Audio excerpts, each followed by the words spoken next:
Mark Carney avait convié ses homologues provinciaux à Ottawa pour parler d'économie.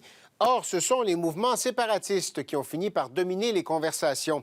En Alberta, des groupes s'activent pour imposer la tenue d'un référendum dès cet automne. Entre un mouvement souverainiste qui prend de l'ampleur et des relations parfois tendues avec le fédéral, quel est l'avenir de l'Alberta au sein du Canada? J'en ai discuté avec la première ministre, Danielle Smith. Madame Smith, bonjour. Merci d'être avec nous. Bonjour. Nous sommes à la Convention conservatrice. Pierre Poilievre a remporté son vote de confiance hier soir avec une très forte majorité. Il a visiblement convaincu les militants ici. Comment fait-il maintenant pour convaincre les Canadiens qu'il est l'homme de la situation? Well, I think he almost convinced Canadians in the last election, and the only reason he didn't is because the Liberals stole his platform. Let's be frank. If the Liberals had gone into the election with a Trudeau-style campaign, we'd be seeing Prime Minister Pierre Poilievre. Now, we have to see whether or not this sort of sudden death conversion of the Liberal Party is genuine. I have a good relationship with the Prime Minister. We're working hard, signing an MOU together. But I think Albertans and the rest of the country want to see action rather than just words. Donc, de faire la même proposition aux Canadiens que lors de la dernière campagne électorale, c'est la bonne approche, d'après vous? Well, it's funny. I think I talked about federal issues in my speech, and I think he talked about a lot of issues that overlap in provincial jurisdiction in his. But he's very right. As a young leader with a young family, I think he understands exactly the pressure that people are going through right now that is very different than generations before. When I grew up, I always knew I'd be able to go to school, get married, and be able to buy a house. I don't know that kids today grow up with that confidence. And part of the reason is massive inflation. They look at housing prices and say, how am I ever going to afford that? They look at food prices and say, how am I going to feed my family? And all of this is because of bad Liberal policies over the last 10 years, inflating the currency. And the message is the same, because you still continue to see those pressures in families. Je veux vous entendre sur le mouvement séparatiste albertain. Est-ce que le reste du Canada devrait être inquiet? I was extremely worried after the election. Everyone was so disappointed, thinking that we were going to get a repeat of the past 10 years for the next 10 years. And the polling that we saw had it up over 40%. And so when I approached the Prime Minister, I said, we've got to deal with this. This is a serious issue. Est-ce que l'Alberta s'en va vers un référendum? It appears it might.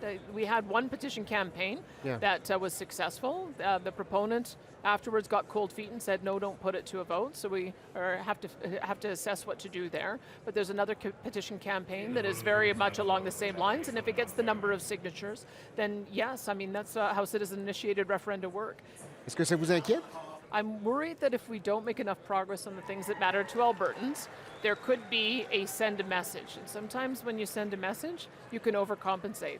So if we can get back to some respect for provincial authority, some kind of collaboration on areas of joint management and joint jurisdiction, then we'll get back to the true reason why Canada came together. And we'll get back to, I think, it's restoring the hope in Canada. And that's what I'm working towards. Les gens au Québec qui regardent le mouvement souverainiste en Alberta se demandent ce qui se passe. Est-ce qu'on peut établir des liens entre ce qui se passe ici et ce qui se passe au Québec? I don't think so. No? I mean, you have a very different culture, and you've got a language priority that is important to you. Premier Legault has told me that the number of Anglophones in Montreal, I think, is now up to 43% or something like that. And so I understand that Quebec has a very different context. The only commonality I would see is just let Quebec be Quebec. Let Alberta be Alberta. There's policies in Quebec that are loved by Quebecers. Don't force them on us at great expense. Let us decide what our own programs should be. Let us opt out of programs and deliver them our own way if it makes sense, like Quebec does. And those are the kind of things that I think could actually unite the country on both sides, is respect for provincial jurisdiction. Vous avez mentionné un peu plus tôt votre bonne relation avec le premier ministre Carney. Êtes-vous surprise d'avoir pu entretenir une bonne relation avec un premier ministre fédéral libéral? Well, I guess the question, I look at the two parties, and obviously I'm a conservative, and I think that Pierre Poilievre would have moved a whole lot faster on the things that are important to us here. Vous avez fait plus de gains avec M. Carney qu'avec son prédécesseur. But, you know, I think that the Prime Minister also has spent a lot of his career working for conservative governments. I mean, he worked for the government of Stephen Harper, he worked for Tory governments in the UK. So I think he is a little bit more of a centrist in some ways. We've been waiting to see, because he also led the Net Zero Banking Alliance, which was trying to shut down financing for the oil sector, so I wasn't quite sure of what to expect when the Prime Minister came. But I also think he understands, because he went through Brexit. he understands that sometimes emotion can lead to some results that are unexpected. And that's what I'm working towards, is trying to get that hope restored so that Canada can have the same kind of value proposition it did before, and I think he's doing the same thing. Est-ce que vous le croyez sincère quand il ouvre la porte à un nouvel oléoduc? I don't judge people by their words, I judge them by their actions. And so far the actions have been very positive. The most important thing for Canada is to open new markets so that we're not so reliant on a single market. And that means for Alberta, because we already send a lot of oil to the United States, we've got to go east or west. Yeah. And west makes the most sense. And so we'll be putting in our proposal in June. We're asking the Major Projects Office to accelerate a decision on it, hopefully by the end of the year. And at that point, we'll see whether it goes ahead. So we'll know by the end of the year. Est-ce que vous pouvez vous entendre avec la Colombie-Britannique? I'm hopeful. I mean, I did meet with Premier Eby. It'll be the first, I hope, of several trilateral meetings.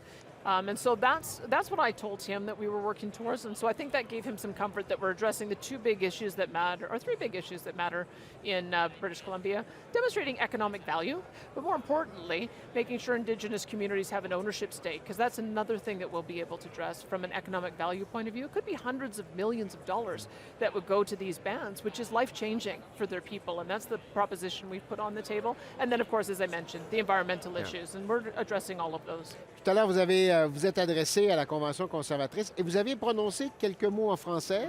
Est-ce que vous prenez des cours? I have been since grade 4, but they didn't teach it as well when I was a young person, and so I'm working on it. But maybe next time we speak, I'll speak en français. Avez-vous des ambitions fédérales?